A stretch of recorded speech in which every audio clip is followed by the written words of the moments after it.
Pa glejte, ko se je Nogometna zveza odločila, da vstopi v lastništvo Športne loterije, je šlo izključno za poslovno odločitev, ki so je marsikateri na en način sporili in so rekli, da pač to ni pametno za Nogometno zvezo in tako naprej. Jaz moram reči, da je to bila odlična odločitev takratnega vodstva Nogometne zveze.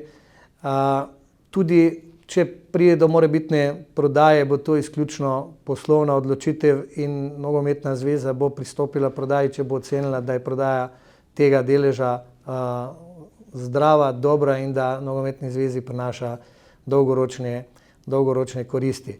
Zdaj, ali bo do tega prišlo ali ne bo prišlo, to je težko reči, ker že v samem poslovnem svetu in v gospodarstvu sem sodeloval v velikem številu in prodaj in prevzemov in stvari se zaključijo takrat, ko se definitivno nekaj zgodi.